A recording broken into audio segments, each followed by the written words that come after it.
For more information on my programs, please visit masajadi.com. That's MASSAJADY.com. Hello, this is Masati. Welcome to my podcast, Exponential Intelligence. Just want to wish everybody a happy new decade, happy new year, happy new month, happy new life. This podcast is really about the past decade, because it's almost been about a decade that I've been helping people, throughout the world. Some of the concepts, some of the ideas about exponential intelligence, and then also an insight that I had, or a vision that I had, that I want to share with you. So, and just like most podcasts, it's not rehearsed, it's not written down in anything, it's just straight from the heart. It's easier that way, so it might be a little rough, just like some things. But again, you get the purity of what comes through, so it's not filtered.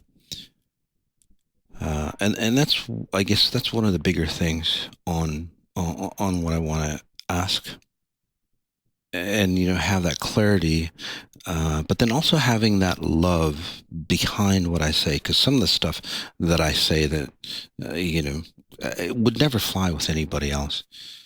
If somebody else said it, you take it as disrespectful, or get offended by it. But I get away with saying a lot of the stuff to a lot of people, and the reason for that is that it's the purity of the heart. Just like a kid, when they say something, they see something, they just say it. There's no like malintent, bad intent. And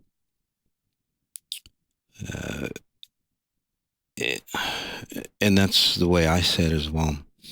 It just is. I see it and I say it. I see things from a very, very, say, different perspective. Something to me that's so obvious. Like you say, you look at something and it's painted white, painted black, painted blue. It's like, well, it's obvious that it's painted, a certain color. I see a lot of the distortions that people have so vividly. It's just as say, striking to me. Probably even more so than what's actually here. And I'm not espousing my abilities or anything egotistical like that. But as this new decade comes about, the layers of purity wave, it cleans off the layers. So more and more and more people, whether they're ready for it or not, will start to look at what's obvious to me and what's obvious to anybody at a certain level. It's obvious to nature or animals. They just see right through all that stuff. So that's what we're heading into. But when I was talking about the purity of what I say, over the years, over the decades especially, I've seen more and more individuals get so offended over the simplest things, and this is where we have to be politically correct. People take people to court and all this for just a misrepresented word, and that shit just has to really stop. Because all those discrepancies that people get offended by, it's because they're weak themselves. And as we go through into this new decade, there's going to be a lot of truth coming out, and a lot of those individuals that say they get offended, they get hurt, they get all this stuff. Well, they're going to be probably hurt even more, and then unfortunately, you're going to see a big divide, almost like a void that like starts to separate people. You're starting to see that now. So. And it sounds dark, right? It sounds like, we're getting worse off. But in reality, that chasm, that the void gets, deeper and wider. And as it does, well, there's something inside of us that really awakens for us. So, and that awakening point is what I'm really, really excited about. And over the course of the decade, again, almost, I think about 8 years that I've been um, practicing exponential intelligence. Obviously, more than that, but as a business, helping people, about 8 years. At first, it was very rough. Just like any new concept or an idea, obviously, exponential intelligence, I didn't develop it, design it, or anything like that. I basically cataloged it, right? It's kind of like a scientist or a researcher or anthropologist, right? They catalog what they're finding out. Same thing here. Again, I didn't create XEI, exponential intelligence. Um, but I've defined it more and more. And then also, as I've helped people, say, ascend or awaken people to that higher level of themselves, it's really created a really strong, say, support system, not only for me, but people, other people as well, creating that support system to, well, ascend higher, even higher, and open even more realities of what could be. So this new decade is about getting rid of all that trash that just holds us back, right? All the illnesses, all the abuse patterns, the disrespect, all that stuff. All that stuff has to go away. It literally does. Um, and in this new decade, you know how what that saying is, the squeaky wheel gets the grease, right? Well, in this new decade, the squeaky wheel gets replaced. And that's just the way it is. Because I know down the line, that squeaky wheel is going to be, challenging for, say, everybody on that trip. So in this new decade, it's just like, oh, squeaky wheel, you replace it, and then you don't have any future issues. So you'll see a lot of, say, turnover in a lot of situations, a lot of events, a lot of relationships, all those things. And by turnover, I just mean, just a new start for a lot of things all across the board. So again, it's very exciting for those people who are really, say, really raring to go, really, wanting to transform. For those people who, say, create excuses, either for themselves or like an excuse to blame others, well, it's going to be a harder road, right? Because this is all about you standing on your own 2 feet. It doesn't mean that you don't get help from other people or support from other people, but at a deeper level, at a spirit level, you're going to be standing on your own 2 feet. Okay. Now, when I say that, a lot of people are really excited about it because, well, they get to be their grander possible self. You're a seasoned athlete, and you get to be a grander possible self of what you could be. That's really thrilling for a lot of people. And then there's maybe about the same people on the other side. It's like, oh no, now I have to show up. I have to be. So again, either way, you're responsible. You become, say, independently aware or independently generate the happiness, the completeness, the abundance that you are, and it'll show for you. So that's one concept that I just wanted to get through. Um, the reason why it probably comes up is because I think in the past it was really about, you do X, you do Y, and then it's like you see if you can get away with it. That makes sense? Or, somebody else judges you because it's about judgment, right? I'm going to do good or bad, and then you get judged either now or then, on the afterlife. This new reality, time speeds up faster. So your actions dictate the consequences almost, well, pretty quickly, almost immediately, as time speeds up even more. So it's not about judgment, though. It's just something that is. So it forces people just to be, say, aware of what they're doing, what they're thinking about, what's important to them. So let me give you an example. The laws of physics, right? Gravity. Everybody knows you throw something up, it'll fall back down to the ground. Again, gravity. We adhere by the laws of gravity. We adhere by the other laws, natural laws that dictate how this reality works. Right? In the past,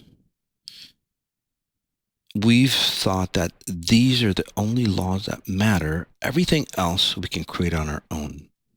All right? We can make our own damn rules up. It doesn't work that way. Right? Even laws of success where people have been successful. Again, it just doesn't work that way. This is about, say, real or what I call exponential intelligence success. And you have to dictate. You have to abide by the rules. So some of you might think, oh, God, that's, pressing. That's going to be against free will. That's going to be binding. It's really not. It really, really sets you free. Just imagine, if you're operating by the laws of gravity, right? What does it do? It protects you. It saves you because you can do certain things and you'll be, say, completely safe. On the flip side, with exponential intelligence, you know that you can do, say, certain things and then, right, you'll stay safe. You'll never get abused. You'll never get distorted. It's not a guessing game. If I do X, will I get abused? If I do this, will I not get abused? Again, it's just clear cut, just like the laws of nature here. So those laws are going to be more apparent for us as time goes by. And it gets really, really fast. It gets really, really apparent even more. The other aspect is that, over the centuries, great individuals have come about and shown, say, the path, shown the way. But a lot of times people don't abide by those patterns. They kind of see it, they acknowledge it, they even might admire or kind of follow that person. But their internal self, well, they kind of stay the same. Again, in this new realm that we're getting into, we're going to get forced to change. Just like, well, how would you say it? Driving, for example. There's a lot of people out on the road that shouldn't be driving, right? Because they just don't have, say, the mechanical knowledge or just how, the physics of movement works. But because it makes it easier for them to run their life, right? What do? They learn and understand enough to drive. People on computers, especially smartphones, right? Even if they didn't like computers, right? They see what it could do for them. So what do? They break out of that shell and then learn, the telephone, smartphone, and they can do, I don't know, whatever they do on them. Mostly waste their time on it. Nothing really useful.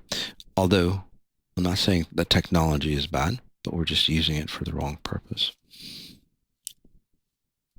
So in this scenario, right, just like we get forced to do certain things, otherwise we just get, like, say, kicked out, right? We're not in, say, the standards of society anymore if we don't know how to, say, drive somewhat or, use a smartphone, right? You're kind of like left behind. Same thing here. With this new consciousness coming in, you make that choice on your own. If you're going to go, say, with that new consciousness, with that new group, well, you need to learn, say, certain mechanics to get into that consciousness. Otherwise, you're going to be left behind. So, and it's really an exciting time, by the way. The excitement that I have about it all is because,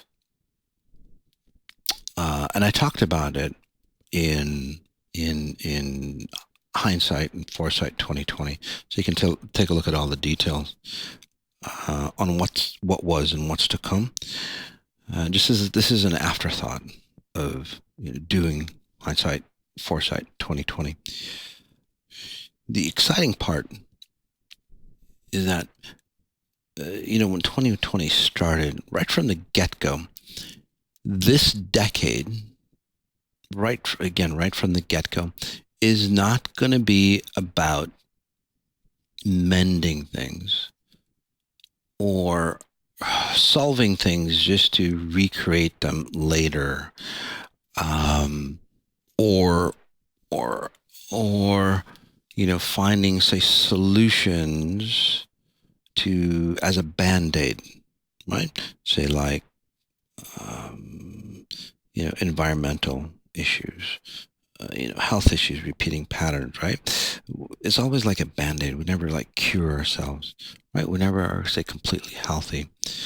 You're sick, you're just on that path of illness. You take different medications, but again, you're still on the path of illness. So, and that's what this new decade is not about. Okay? It's not about repairing. Again, it's just like that squeaky wheel. It gets replaced so we can adventure and go beyond. And again, the exciting part is that you're healthy, you're complete, you're not worried about, making money. I would say over 90% of people's lifetimes is about sustaining themselves. That's not about that anymore. That's only going to be, say, about 5-10% of what you do.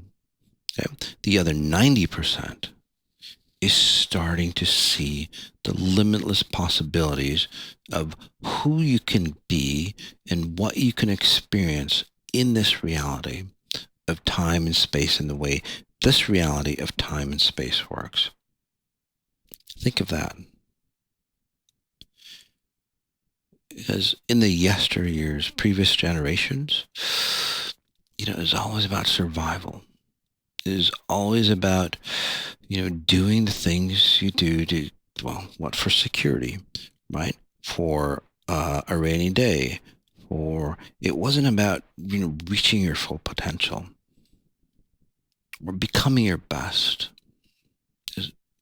This new decade is solving the problems so we can move on, and these problems, solutions that come out of, in the near future, within the next few years, you'll see that some of the control systems, say the oil industry, gas and oil industry, right, controlling, outputs of electrical cars or other, energy sources and all that. Those things start to, say, move away on the side. So control systems that have like stopped growth of sustainable, say, resources and so on, or ideas or concepts. Those ideas are just, say, blossoming. They're going to bust out in this new decade, and they're going to take over. So again, more sustainable solutions, more earth type related solutions. So what that means is that, say, technology, we've advanced quite a bit as far as technology, but the systems that we use to create the technology, again, destroys many things. It destroys nature, it destroys us, it destroys the universal frequencies, it destroys everything. So, technologically we're advanced, but then everything else, goes down. So it's just like a opposite. In this new consciousness, like nature, it's sustainable, right? You don't destroy to become better at one aspect. Every aspect of you or society gets better and better and better. So that's the new plan. That's the new route that we have. That's the new game plan. And it's going to be fantastic. But to get to that point, imagine the infrastructure that has to, well, get deleted, has to change. Something that's been in place for, thousands and thousands of years. Like to say the schooling or other systems, political systems, government systems, religious systems. Those things are going to get forced to be upgraded. Those are, if it were software, that should have been updated a long time ago, but for some reason it hasn't. And now, just like everything else, where we get, say, forced to transform, well, we've come to that pivotal point where we've gotten forced to shift and transform. So it's really an exciting place.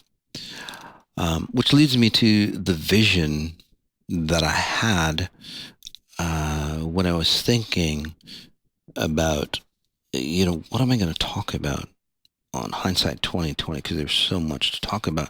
How am I going to narrow it down? And then when I recorded Foresight 2020, this is where that vision came through. And it's quite interesting. So I'm just going to tell you, the vision, more of a story format, and then you give me feedback on, say, what you think it meant. So here we go. So go ahead and kick back. I'm just going to tell you like a story.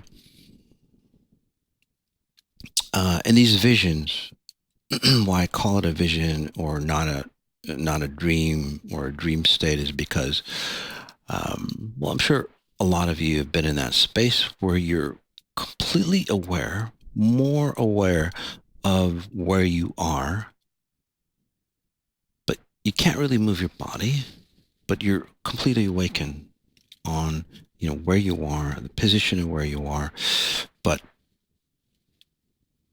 you get transported into another reality. Right? So again, a vision, right? And in this vision, so imagine yourself, or imagine me. So I'm walking along, and I come in this beautiful, say, gate area, and I walk in what seems to be, a cemetery. And I walk in. There's, it seems like, row of like curse.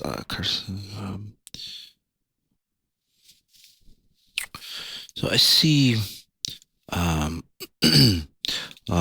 row of, looks like, say, a row of sarcophagus, like kind of like ancient tombs, right? I come into this vision, walk in, and I see a row of sarcophagus. There's about 7 or 8 of them through. So I think I'm in the cemetery. And it was interesting. It looked like a cemetery, but it didn't really feel like a cemetery. I was dressed in a really nice, like, say, suit, kind of like what, a CEO, high-level CEO would wear. And I thought I was going to a funeral, but then it felt like, say, a business suit. It was kind of interesting. Really nice shoes, by the way. I don't know why that shows up, but I had nice shoes, and I wear colorful socks. The socks were there, and all the details were there. And I was actually surprisingly neatly groomed. So again, much like a business meeting. But then I thought, I'm going to this funeral, and I'm wondering, wow, wonder whose funeral it is. And then it kind of struck me. It's like, damn, probably feels like my funeral for some reason or not. So, I'm thinking, wow, I'm visiting my funeral. And I'm going, and you start thinking, it's like, wow, I wonder how many people were there, I wonder what they said about me and all that. And I'm walking through, and as I walk through, I see this beautiful sarcophagus towards the end, and it was really highlighted. It was just so magnetic It was just amazing. It just drew me to it, and I knew it was like that felt like my space, my casket there. And it was very well done. I was very impressed. So, thinking it's like, wow, that must have been a nice life. It was great. I've had this beautiful sarcophagus. Uh, very well headstone, a huge headstone. I'm going, wow, uh, that's really impressive. I must have done something well to be, say, that well known or something like that. And all the thoughts is like, how did my kids handle it, my wife, and all those things that would go through, and maybe some of the regrets, in life, some of the things that say I wanted to get done, because I didn't know like the time frame that I had died. And I was walking through, and there was only like the seven sarcophagus, but then again, it kind of felt like a cemetery, but then it not. But I assumed it was a cemetery. And I was walking through. It was really interesting that the seasons like flipped through. So it went through, and as kind of like maybe a quarter mile walk through to get to this one particular sarcophagus.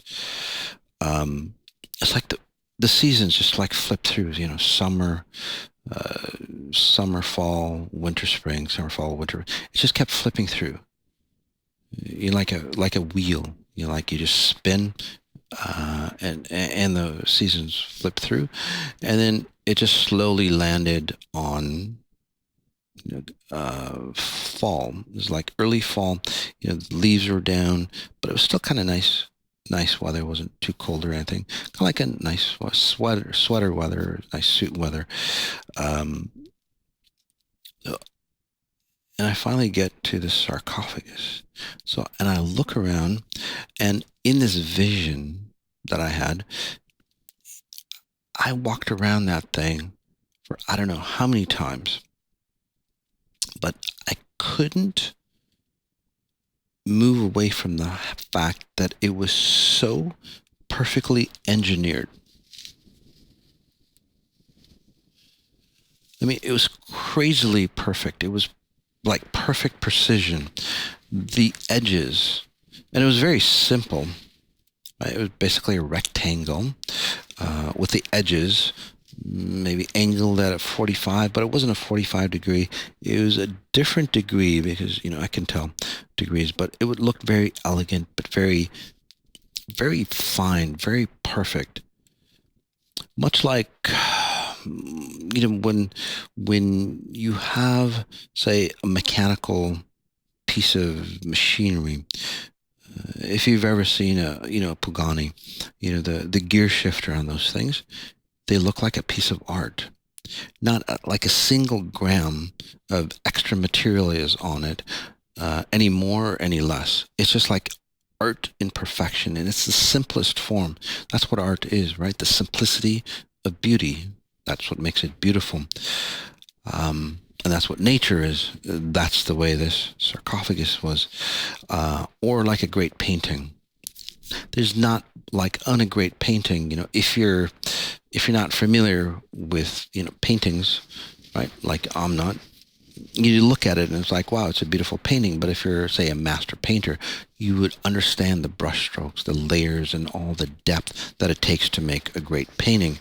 And there's not one excess paint stroke or one less. It's just in perfection. It's that simplicity, say, of beauty or simplicity of art that makes it, perfect.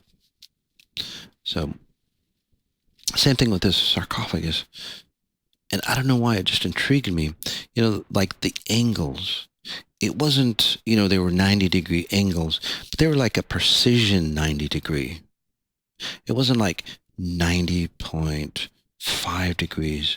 It just felt so precise, like better than laser precision. The leveling on this, right? And again, I'm kind of like an architect type, designer type build houses and all that. So I tend to notice these things, these incongruencies, like if a wall plate is off, just by a little bit, my eye can tell it. So I was intrigued. The level, if you put a level on this, on the top of this, um, it wasn't leveled by just, a water bubble and human eye. Literally, I think it was like a laser level. It was just in such perfection, and I'm going, wow, that is really impressive to have, say, my tomb in that precision. And it was just the design, it's just like that. I loved, it like would resonate, say, me. And it was like, it's the perfect shape, very simple but elegant, and very, well, very progressive, let's say, or very advanced. You could just tell. I walked around it, just amazed at all the detail. And again, it was very simple. But there's something that intrigued me. And it was made out of this stone.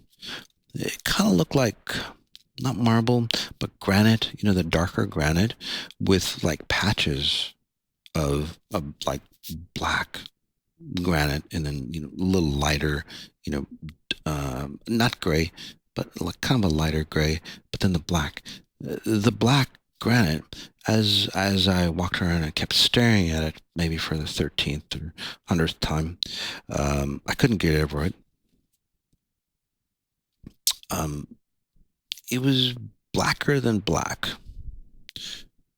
and I started to notice it because it started to intrigue me. It's like, wow, because the surface was just so smooth that it was intriguing. It's like, how did it get that surface so smooth?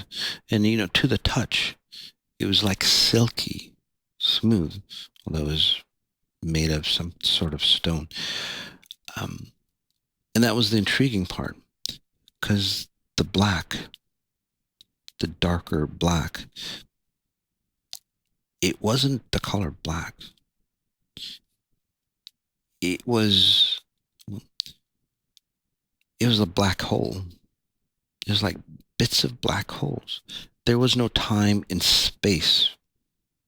And I'm going, whoa. And I jumped back. Even in my vision, it's like, how did that happen? Right? And I started to see this from a very different perspective.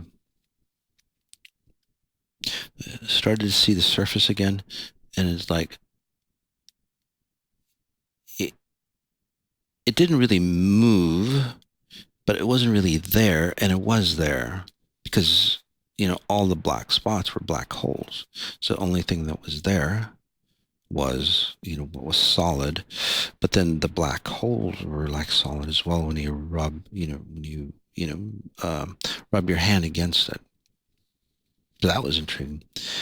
Um, and then as I walked around, it wasn't a tombstone, but it was a plaque that was buried, you know, in the grass. And I stepped over it finally this time around, and I looked down and I read it, and it was kind of like a riddle to me. It said, "A man is who he is." And I'm going, well, yeah, that makes sense. A man is who he is, right? And I'm going, why would they say that? Of course, a man is who he is.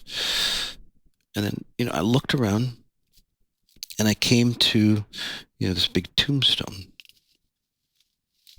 And you know how, it gives you all the highlights of how great that person was.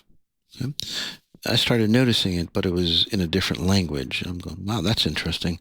And it wasn't like Chinese or, Arabic or anything like that. It was just like in a different language, like maybe an alien language. And I'm going, wow, okay.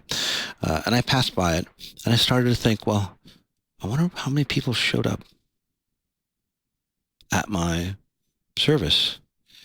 And it was shown to me, right? As soon as I asked that question, over to the left, so sarcophagus was on the right. Over to the left, I look, and there's like billions and billions of people. And I'm thinking, maybe it's like just maybe the family, it's a small get together and so on like that, right? But no, these are like billions. It's like pretty much the world population. I'm going, wow, that's really impressive, right? And then I started to realize that it wasn't my funeral. And I'm going, wow, that's really interesting. Whose funeral is it?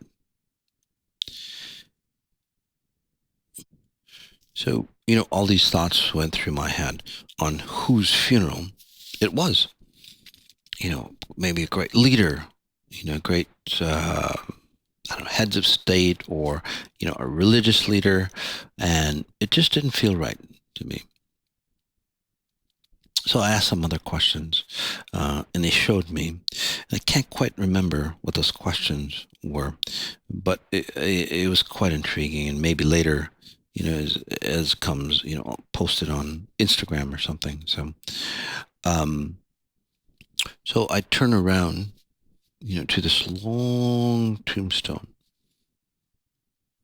And this is where it gets really more intriguing because I look at it. Again, it was a language that I've never seen before. And then I'm going, I wonder what it says. And then it turns into the language that I can read. And I'm going, wow, that's really intriguing. Right? And I'm going, how does that work? And then, this knowing or voice comes up. It's like, well, no matter who you are, no matter where you are in the universes, it will turn into the language that's yours. And that was intriguing, but I'm going, this voice says the universes. That's not a voice, it's just a knowing. And I'm going, universes, what is that about? Because it's like, I thought it was just about us, this here, Earth. And then that's where I started to realize, well, I wasn't on Earth. I don't know where I was, but it wasn't Earth. So it felt like it. It felt like home. Like the real home. Okay? I mean, Earth feels like home, but this was like your real home. And I'm going, wow, where exactly am I? And, and that knowing, I start to, and it was telling me some other things about, how long it's been, what this is about, to, not really what it's about, just, sorry, I skipped a step. So, I started to read, what I thought it was the tombstone. And as I started reading it, I started to realize whose funeral it was. And as I read it, it felt like it read like accomplishments of, say, a model. Say like say like Apple had, this is this huge realization. I'm going, where the hell am I? Say like, you walk into Apple, right? Apple headquarters. I'm sure they probably have a showcase of all the inventions that they've had, right? From the first iPhone to the next generation, to the next generation, to the next generation. And then beside every iPhone, the capabilities of that iPhone. So as I'm reading this, I'm looking at it and they're talking about, say, the human race.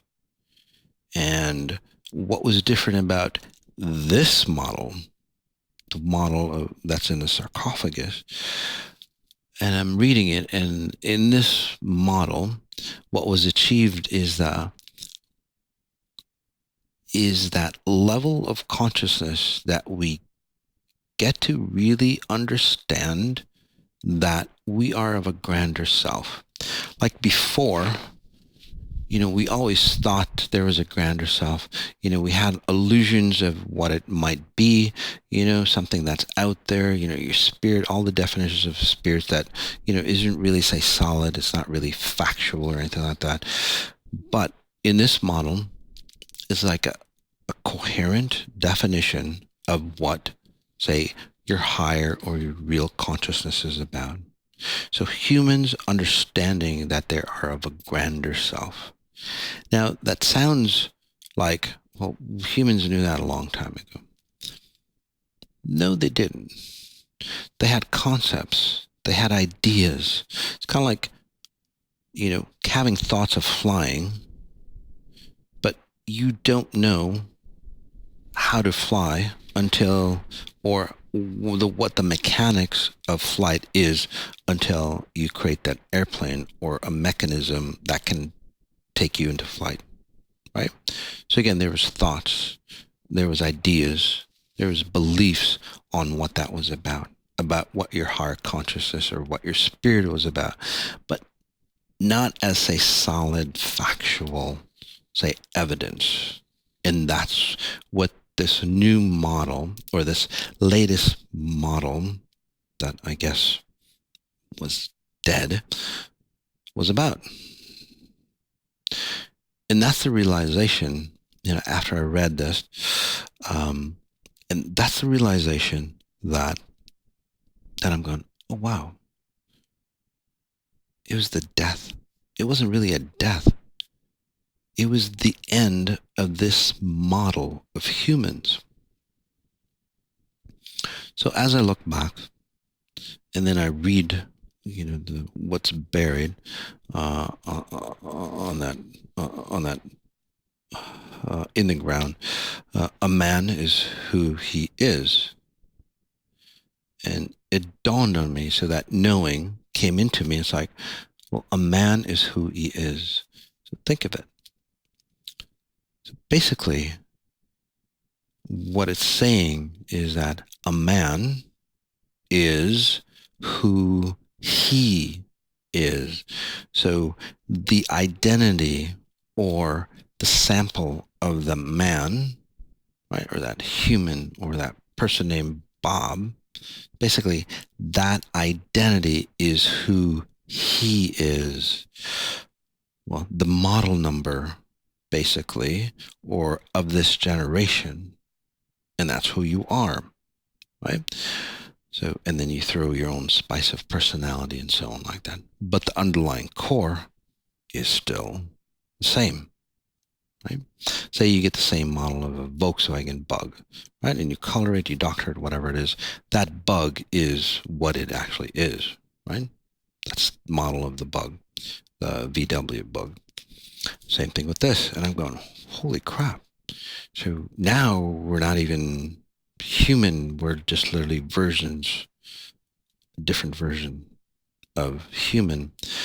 And then I look back, and I kind of gave it away when I said, like, you walk into an Apple, headquarters of Apple, and there's just different versions, right?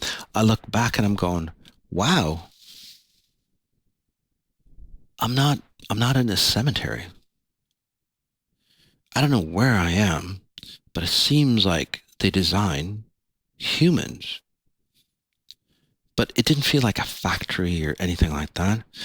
It was more of, say, where home was, and that's why it felt so at home. I was at a level where it was just like, say, your spirit consciousness, or as I call it, your vital force consciousness, right? Without any filters of who we are as humans. So there was no human form, literally. So I was in this, if you want to call it a manufacturing facility or a headquarters of how the spirits, if you want to call it that, they're not just, and by the way, spirits, so whether you're an alien or a human or whatever else, usually, well, if you're not human, you're alien, right, of a foreigner or of some other, say, identity, the spirit, whether you're an alien or human, is the same. Okay? It's just transformed itself into, say, a different platform. Again, human, alien, whatever race that might be. So I was in the headquarters of, say, spirits. Hence, and they were kind of like, say, figuring out, say, the next version. So, so, so in 2020, basically, it was, or in 2019, it was the death of this version of what we call normal, everyday humans. Well, Homo sapiens, right? The race that we are here, the species that we are here. Basically, there will be no more of these species. That was the last manufacturing run. And this is really evident. It's very impactful because, especially with like EI, exponential intelligence, babies coming up, they're really bright, they're really powerful. They dictate their environment, they recreate it. They don't take any garbage passed on from their parents. And many of you can attest to that who have had kids, practicing, EI. But that's a future topic.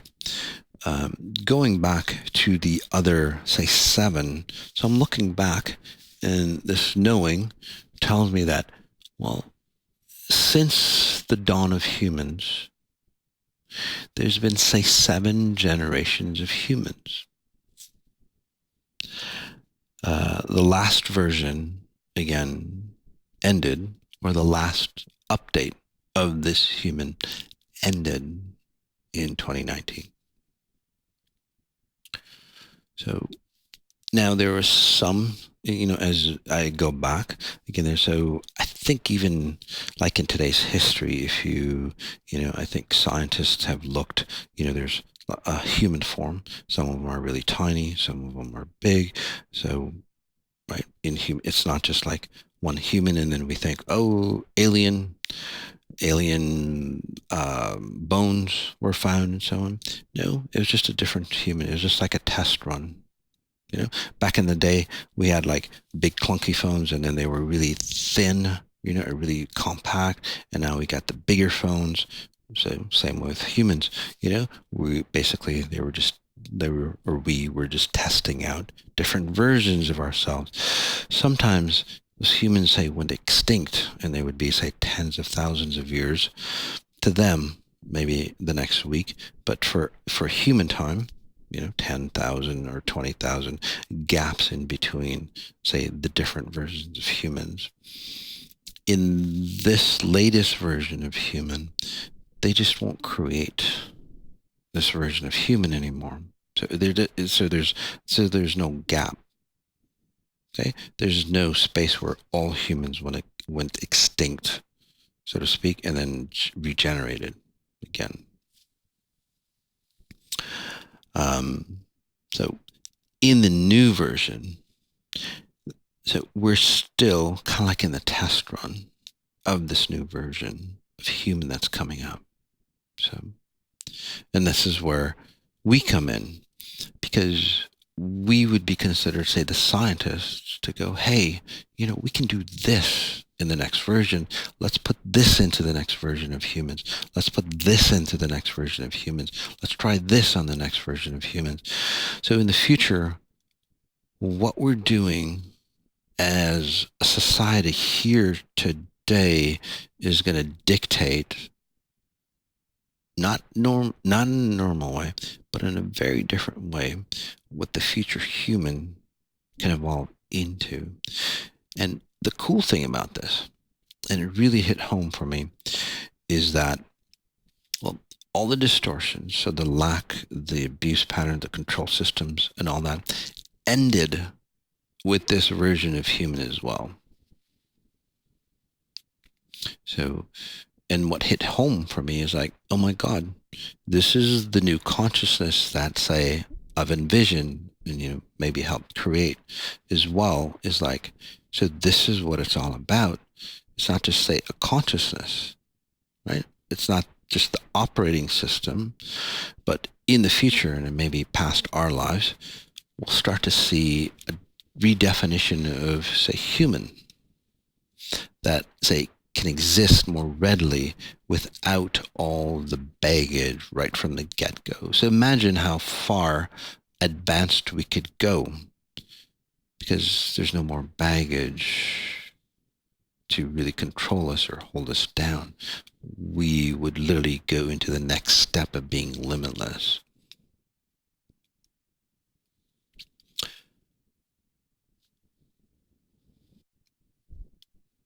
It was quite an amazing vision. And it took me about a day or two to really, integrate the knowledge. Obviously, there was more knowledge than just what I could say, mentally hold on to. And as just like EI, as I was, say, seeing this vision, it wasn't just mental knowledge. Like my physical form was, say, getting upgraded to the new form, to the new model, say, of human. So we'll see where that happens. We'll see where it goes on that. So, and this is what the cool thing is. It's not just me.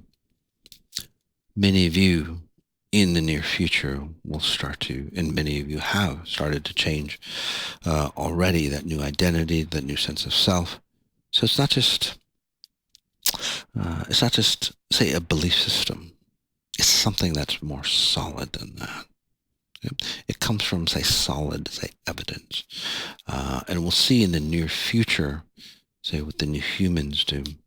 And the 2020 foresight, I talk about, say, the new possibilities of what humans can do. So quite an interesting vision. I want to know your thoughts.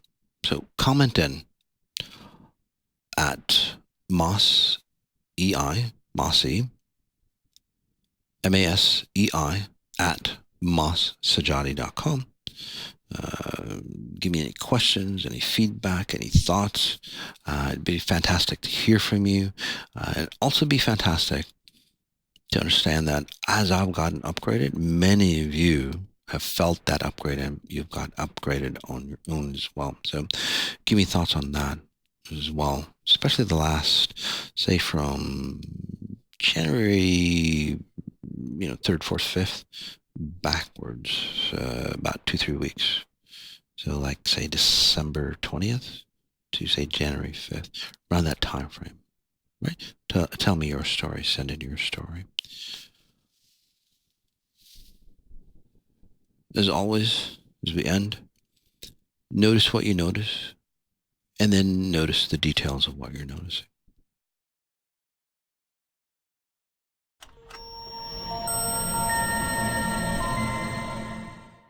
For more information on my programs, please visit mossajati.com. That's MASSAJADY.com.